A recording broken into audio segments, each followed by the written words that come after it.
on episode 3 that happens, and this hasn't happened. I'm just kidding, it's actually in. When I say in, it's mostly in. It's more in than it is out. It would appear there is more to chop out.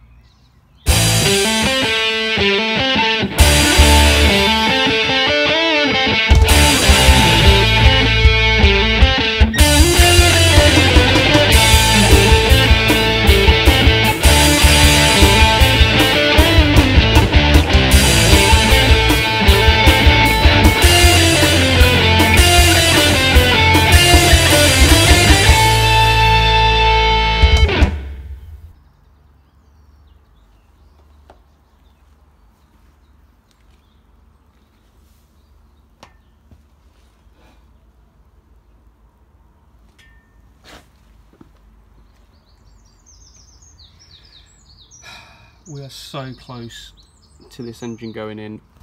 Yeah, not really that close. We're nearly far enough back, and annoyingly, this is what's getting in the way. I really don't want to have to take this out. It's just a lot of dicking about under the dash. But the reason we can't push it back far enough, and I'm hoping I can leave the clutch master cylinder in there as well. Yeah, but you can't. We just keep coming up against. You can see it there. I'm not sure we've taken enough out of that little corner bit. I only took off a couple of centimetres because I thought it would be enough, but it's looking like it's not. It's really tight up on the other side, so this engine's going to come out a few more times, I think, before it actually finds its way in. We are in the car. Right. For any of you guys that don't know how to remove the brake booster from an RX8, and I include myself in that up until a couple of minutes ago, the 4 bolts, and I can tell you it is uncomfortable to get to. It's much easier to take this little inspection panel off here. Get him out of the way. The 4 bolts that actually hold the brake booster are here. Now that would help if I put a light on for you. Let's see. And not cover the camera. Oh, that's some terrible filming. Hang on a second. Hopefully you get an idea of how awkward it is under here. Okay, there we go. That's a lot better. So there's 1, 2, 3, see that? And then 1 just around the corner. So just in a square, you can't quite see that guy at the back, it won't focus. But you need to take those 4 off, and it is, you can see how far it is up, it's right up there. And also, remember the light, Phil, take this little clip out as well to disconnect the pedal from the booster itself, and then it should come straight out the front. That was a pain in the butt, but they're both out, as you can see, clutch, brake, both out. And that is all the space that we can gain, to be honest, on this side. There's nothing else to remove. So things that start to get in the way over here now, well, it's going to be major problems. The only way of gaining more space over here is to cut back the last little piece of metal here. We've got about 1 centimetre that we can gain, and the same on that side. But the pipes are now getting in the way more than anything else, so these were always going to need to be cut back and reflared. But I was hoping to wait till the engine's in and then figure out where to cut them and start mounting them, but if they get in the way, they'll just have to be chopped back, and we'll leave them as long as possible. These are both fuel. It helps if I point at what I'm talking about. They're both fuel lines, and then these are the lines to the rear brakes. So we'll leave them intact as long as we can. The next thing to come off is this little bracket. Test fitting the engine, it kept clipping on that bracket. It's just been a bit of a pain in the arse, and to be honest, I don't think we need it, so we can get rid of that. And then we'll do another test fit. And yes, it's stuck. Even with everything out of the way, you can see we've got just about enough clearance down the side here, but we need to be able to push it back a little bit further, so this bit of metal has got to come out. Let's put the engine back out again. The other issue we've got is that this pipework is also hitting the bulkhead, and so's this little jobby. Oh, you can't see. Come on, film it properly. This little guy. Can we focus? Apparently not. But this little thing here is also hitting the bulkhead, so we might be chopping that up as well. But first things first, that's getting chopped, and on the other side you can see we have exactly the same issue around here as well. And yes, it's stuck. Even with everything out of the way, you can see we've got just about enough clearance down the side here, but we need to be able to push it back a little bit further, so this bit of metal has got to come out. Let's put the engine back out again.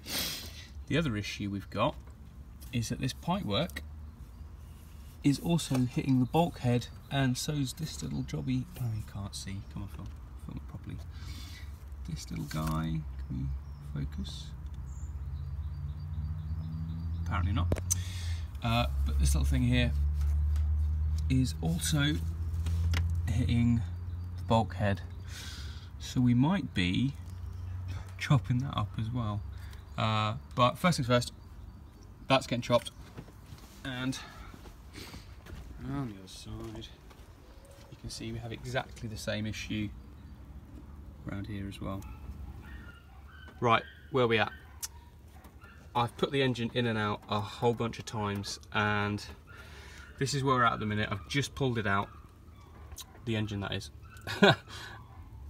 And you can see we've taken the metal all the way back, so we've taken as much space as we can from there, and the sump still hits on this cross member here. You can see where the sump is catching the corners of it there.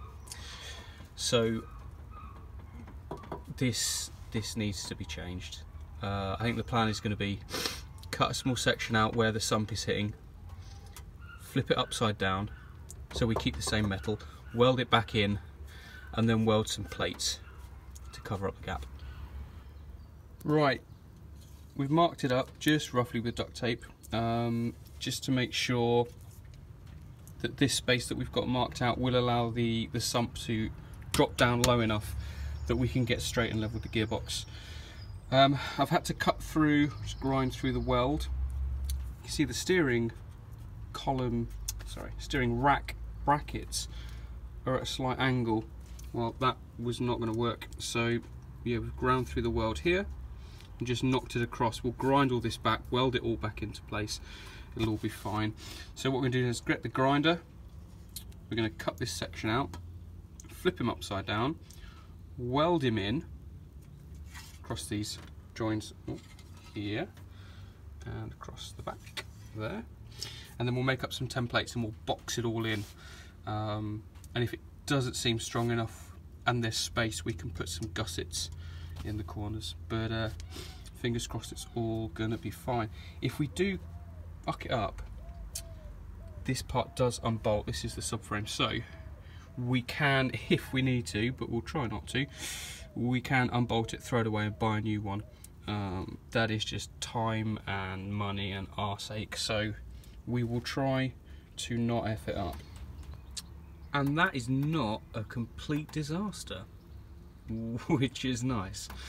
What I'm not happy with is this little bit. So you can see where we cut it here, right on this little brace on the inside. However, this side I chopped the other side. That's what happens if you don't check where you're cutting first. But I've cut him out of the piece, where is he, that was taken out. Cleaned him up, and what we're going to do is we're just going to weld this guy back in, because I feel a lot happier with it being in. So we'll do that, and then I'm not going to use a piece of metal and flip it upside down because it just doesn't fit very well. So we'll make up a cardboard template, and we've got some, I think 2 or 3 mil steel in the garage, so we shall make up our own piece. The welder's out, wee faithful old welder. You can hear in the background everybody cutting their lawn. I think I might be the only one on the street that's not cutting their lawn and is in fact welding. So there's the little piece that I cut out that I'd like to put back in. That, to be fair, is a bigger gap than I would like, but you know, it is what it is. So I can't weld and hold the camera, I'm afraid, so we'll film some welding another day, but I'm going to try and get this piece back in. Cardboard template. So this is the solution to the problem. So we're just going to box this in. I've just used actually some old cereal box. Works perfectly fine to make a little template, and then transferred that to 3mm thick, oh I can't speak, steel, and just cut him out. So now we have to bend him and then weld him in, and this is what we've ended up with. So this is 3mm, just bent up at the ends. I did not take into account the thickness of the metal, so we've got some overhang, but we will trim that off once it's all welded on. This side lines up nicely, and to bend it I clamped it to this pallet with some welding clamps and hit it with that big hammer. So because I don't have a hydraulic press or anything to bend up that thickness of steel, so it's just got to be done with a hammer.